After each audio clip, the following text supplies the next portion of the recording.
पूरी दुनिया में कंस्ट्रक्शन इतनी तेजी से हो रहे हैं कि शायद आपको आने वाले समय में दुनिया में कई ऐसी बेहतरीन आर्किटेक्चर और कंस्ट्रक्शन के नमूने दिखाई दें जिनके बारे में आपने पहले कभी सोचा या सुना भी नहीं होगा। इन बड़े मेगा प्रोजेक्ट्स की कंस्ट्रक्शन में भले ही अरबों रुपए खर्च हो, लेकिन आने वाले समय में होने वाले प्रॉफिट और रेवेन्यू के लिए ये बस एक छोटा सा इन्वेस्टमेंट होता है जो दुनिया के कई देश कर रहे हैं। आज मैं आपको दुनिया के मोस्ट इंप्रेसिव मेगा प्रोजेक्ट्स के बारे में बताने वाला हूं, जिनका कंस्ट्रक्शन अभी चल रहा है और आने वाले समय में जल्द ही इनका कंस्ट्रक्शन पूरा होने के बाद दुनिया को दिखाई देंगे चौंका देने वाले आर्किटेक्चर और कंस्ट्रक्शन के नमूने। तो चलिए दोस्तों, बढ़ते हैं आज के सफर की ओर और इससे पहले कि वीडियो में आगे बढ़ें, जल्दी से चैनल को सब्सक्राइब कर दीजिए और बेल आइकन को दबा दीजिए ताकि आपको हमारे वीडियोस के नोटिफिकेशन मिलते रहें। Egypt new capital. दोस्तों, किसी देश की राजधानी उस देश की शान और उस देश के विकास और डेवलपमेंट का एक प्रतीक होता है। इजिप्ट भी अपने लिए एक ऐसी नई कैपिटल का निर्माण कर रहा है जिस तरह के शहर को शायद अभी तक दुनिया ने देखा भी नहीं होगा। करीब 700 वर्ग किलोमीटर के एरिया में ये एक ऐसा शहर होगा जहां पर हाईटेक टेक्नोलॉजी, बड़ी बड़ी बिल्डिंग्स, कई बेहतरीन आर्टिफिशियल झीलें, शॉपिंग मॉल्स, मेडिकल और एजुकेशन की सारी फैसिलिटी इस नए शहर और नई राजधानी में मौजूद होगी। पर आखिर इजिप्ट को इसकी जरूरत क्यों पड़ी, जबकि इजिप्ट की राजधानी कैरियो में है? दोस्तों, इजिप्ट में पॉपुलेशन की वजह से इसकी राजधानी कैरियो में ऐसी सिचुएशन पैदा हो गई है कि यहाँ पर लोगों को रहने के लिए घर नहीं मिल रहे हैं। लोगों की संख्या इतनी ज्यादा शहर में बढ़ चुकी है कि अब पांव रखने की भी जगह नहीं बची है। इसीलिए इजिप्ट अब पॉपुलेशन और रहने की समस्या को दूर करने के लिए अपने लिए एक नई राजधानी बना रहा है, जो कि कैरियो से 45 किलोमीटर की दूरी पर रेगिस्तान के बीच में बनेगा। इस नई राजधानी में शहर के चारों ओर आर्टिफिशियल झीलें बनाई जाएंगी, इलेक्ट्रिक रेलवे नेटवर्क फैलाया जाएगा और इस शहर में होगा 90 वर्ग किलोमीटर का एक बहुत बड़ा सौर ऊर्जा प्लांट जो इस पूरे शहर को बिजली प्रोवाइड करने की क्षमता रखेगा। इसके अलावा एक नया इंटरनेशनल एयरपोर्ट को भी यहाँ पर बनाया जा रहा है। यहाँ बनने वाला पार्क लंदन के सेंट्रल पार्क से भी बड़ा होगा। यहाँ रहने वाले लोगों के लिए 400 से भी ज्यादा अस्पताल और इतनी ही संख्या में स्कूल और कॉलेज को भी बनाया जाएगा। शहर के अंदर सरकारी अधिकारियों और शासन तंत्र के लिए भी सभी तरह की सरकारी बिल्डिंग्स को बनवाया जा रहा है, जिनमें राष्ट्रपति आवास, संसद और बाकी अधिकारियों के लिए कई अत्याधुनिक कॉलोनियां होंगी। शहर में सरकारी बिल्डिंग्स को सबसे पहले बनवाया जा रहा है ताकि सरकार से जुड़े लोगों को यहाँ पर भेजा जा सके और ऐसा माना जा रहा है कि अधिकारियों की ये सरकारी बिल्डिंग लगभग कंप्लीट हो चुकी है और जल्द ही अधिकारी यहाँ पर रहना भी शुरू कर देंगे। शासन से जुड़े लोगों के यहाँ बसाने के बाद यहाँ करीब 6 मिलियन आम नागरिकों को बसाया जाएगा। 3 चरणों में कंप्लीट होने वाला ये मेगा प्रोजेक्ट साल 2030 तक पूरी तरह से कंप्लीट हो जाएगा। अब अगर इस मेगा कंस्ट्रक्शन को देखने के बाद आप 2 मिनट तक सोचने के लिए मजबूर हो गए तो आगे तो भाई और भी मेगा कंस्ट्रक्शन है और ज्यादा इंप्रेसिव भी है, तो जरा ध्यान से देखिएगा। चाइना का गुआंगझोउ एवरग्रांडे फुटबॉल स्टेडियम। दोस्तों, ये स्टेडियम दुनिया के बाकी स्टेडियम की तरह नहीं है। चाइना बड़े बड़े इंटरनेशनल फुटबॉल मैच को अपने देश में करवाने और बड़ी प्रतियोगिताओं के लिए दुनिया का सबसे बड़ा फुटबॉल स्टेडियम बनवा रहा है, जिसको बनवाने के लिए चाइना 130 अरब रुपए खर्च कर रहा है। ये पहला ऐसा स्टेडियम होगा जो अपनी एडवांस टेक्नोलॉजी और सबसे ज्यादा सिटिंग एरिया को रखने के अलावा देखने में सबसे ज्यादा भव्य और सुंदर होगा। इस स्टेडियम को कमल के फूल के जैसा दिखने वाला बनाया जा रहा है। चारों ओर कमल की पंखुड़ियां आपको कुछ इस तरह से दिखाई देंगी। करीब 1 लाख सीटों वाले इस स्टेडियम को चीन के ग्वांगझू शहर में बनाया जा रहा है।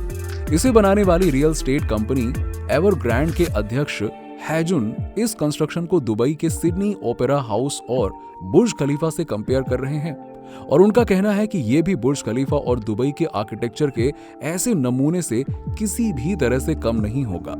ये भी पूरी तरह से बनने के बाद दुनिया में अनोखी मिसाल कायम करेगा। इसका ज्यादातर हिस्सा लगभग पूरा हो चुका है और आने वाले समय में जल्द ही इसका कंस्ट्रक्शन का काम कंप्लीट हो जाएगा। चीन का ये दुनिया का सबसे बड़ा फुटबॉल स्टेडियम, जहां कई तरह के फुटबॉल प्रतियोगिताओं से आने वाले समय में लोगों का ध्यान खींचेगा। वहीं अगला कंस्ट्रक्शन दुनिया को एक हाई स्पीड ट्रांसपोर्ट नेटवर्क देने वाला है। दोहा मेट्रो सिस्टम, कतर। जहां डेवलपमेंट इतनी तेजी से हो रहा है कि यहां पर दुनिया भर से लोगों का आवागमन भी लगातार बढ़ रहा है। अगर पूरी दुनिया से लोग कतर में आ रहे हैं तो उनके आने जाने और कतर की स्पीड को बरकरार रखने का काम भी तो कतर करेगा ना। तो कतर ने इस काम को करने के लिए दोहा मेट्रो सिस्टम का कंस्ट्रक्शन शुरू किया है, जो आने वाले समय में जल्द ही कुछ ही सालों में पूरा भी हो जाएगा। ये रैपिड ट्रांजिट सिस्टम होगा जिसकी शुरुआत कई सालों पहले ही हो गई थी और 2019 में इसका पहला चरण भी कंप्लीट हो चुका है। पर यह मेगा प्रोजेक्ट इतना बड़ा है कि अभी भी इस पर काम चल रहा है। कतर ने दोहा मेट्रो के मेट्रो सिस्टम के लिए एडवांस हाईटेक तकनीक का इस्तेमाल किया है। इसमें चलने वाली सारी मेट्रो ट्रेन ड्राइवर लेस होंगी, जिसमें कोई भी ड्राइवर नहीं होगा। सभी ट्रेनें ऑटोमेटिकली चलेंगी और अब तक के बने हुए सभी मेट्रो सिस्टम में सबसे ज्यादा उन्नत और मॉडर्न फ्यूचरिस्टिक परिवहन प्रणाली में से एक है, जिसमें 4 लाइनें रेड, ग्रीन और गोल्डन और ब्लू हैं। दोहा के मेट्रो सिस्टम का काम जितनी तेजी से चल रहा है, इसके मुताबिक 2025 तक आखिरी ब्लू लाइन का काम भी कंप्लीट हो जाएगा, जिसके बाद इसका नेटवर्क 186 मील का हो जाएगा। अब इस दूरी में बने होंगे 100 अल्ट्रा मॉडर्न स्टेशन, जिससे कि गुजरते हुए ये ड्राइवरलेस मेट्रो ट्रेन लोगों को हाई स्पीड ट्रांसपोर्ट का एक्सपीरियंस देंगी। दोहा में मेट्रो सिस्टम की हाईटेक टेक्नोलॉजी और स्पीड के बाद आता है एक ऐसा शहर जो पूरा का पूरा हाईटेक है, जिद्दा इकोनॉमिकल सिटी। दोस्तों, ये शहर अपने नाम की तरह ही अर्थव्यवस्था को मजबूत करने वाला होगा, जिसका कंस्ट्रक्शन शुरू हो चुका है और सऊदी अरब इसे बनाने में 20 अरब डॉलर खर्च कर रहा है। इसका ज्यादातर काम तो लगभग कंप्लीट हो चुका है, लेकिन अभी भी कुछ हिस्से इस प्रोजेक्ट से जुड़े हुए बाकी हैं, जिन पर लगातार काम चल रहा है। यहाँ पर दुनिया का सबसे ऊंचा टावर बन रहा है। इतनी ऊंचाई पर कोई भी टावर इस दुनिया में मौजूद नहीं है। यहाँ पर बन रही हैं 200 गगनचुंबी इमारतें, जो इतनी ज्यादा ऊंची हैं कि खिड़कियों से बादलों को आते हुए देखा जा सकेगा। जिद्दाह शहर में 3 अलग अलग क्षेत्रों पर इस पर काम चल रहा है और कंप्लीट होने की कगार पर है। इस कंस्ट्रक्शन को भी सऊदी अरब ने अपने आने वाले फ्यूचर को सिक्योर करने के लिए करवाया है, क्योंकि सऊदी अरब को ये बात अच्छी तरह से पता है कि आने वाले समय में उसके तेल के कुएं सूखने वाले हैं और पर्यटन को बढ़ाने का एक ही रास्ता है, बड़े और मेगा प्रोजेक्ट्स को लॉन्च करना, ताकि जल्द ही दुनिया भर के लोगों का ध्यान इस तरफ खींचे और लोग रहने के लिए यहाँ पर आए, जिससे सऊदी अरब के शेख होंगे माला माल। इस शहर के बाद अगर आप दुनिया के एक और हाईटेक स्मार्ट सिटी की कल्पना कर रहे हैं, तो ये कल्पना जल्द ही साकार होने वाली है, न्यू क्लार्क सिटी। दोस्तों, बड़े और इम्प्रेसिव मेगा कंस्ट्रक्शन में फिलीपींस भी किसी से कम नहीं है।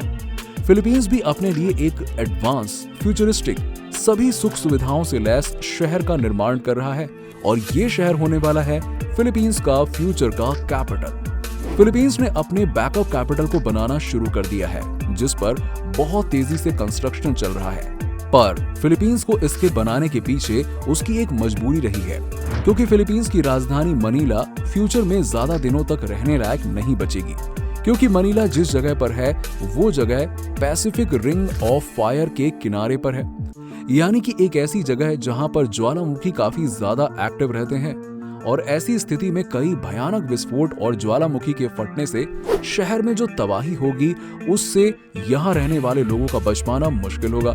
फिलीपींस की राजधानी मनीला में आबादी भी इस कदर बढ़ चुकी है कि अगर कोई वोल्केनो फटता है तो ऐसे में बहुत ज्यादा संख्या में वहां रहने वाले लोग मारे जाएंगे। इसीलिए फिलीपींस ने पहले से ही इस बैकअप कैपिटल को तैयार करना शुरू कर दिया है, जो मनीला से करीब 100 किलोमीटर की दूरी पर है। ये जगह पूरी तरह से सुरक्षित है। फिलीपींस की नई क्लार्क सिटी अगले 30 सालों में पूरी तरह से बनकर तैयार हो जाएगी और यहाँ पर होंगे बड़े बड़े sky scrapers buildings, commercial area और एक राजधानी शहर में मौजूद होने वाली हर सुख सुविधाएं और फैसिलिटीज, जो इस शहर को राजधानी का दर्जा दे सकें।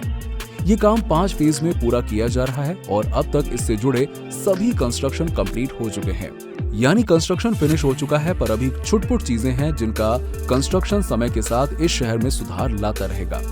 दोस्तों, दुनिया की ये मोस्ट इंप्रेसिव कंस्ट्रक्शन जिनको आपने आज के इस वीडियो में देखा, देखने के बाद आपको वीडियो कैसा लगा और इसमें से सबसे ज्यादा इंप्रेसिव कौन सा कंस्ट्रक्शन लग रहा है जो आने वाले समय में दुनिया को बदलने वाला है, कमेंट सेक्शन में कमेंट करके उसका नाम जरूर बताइए और मिलेंगे आपसे अगली वीडियो में। तब तक के लिए इंतजार करिए और चैनल को सब्सक्राइब करके वीडियो को लाइक जरूर कर दीजिएगा। मिलते हैं आपसे नेक्स्ट वीडियो में।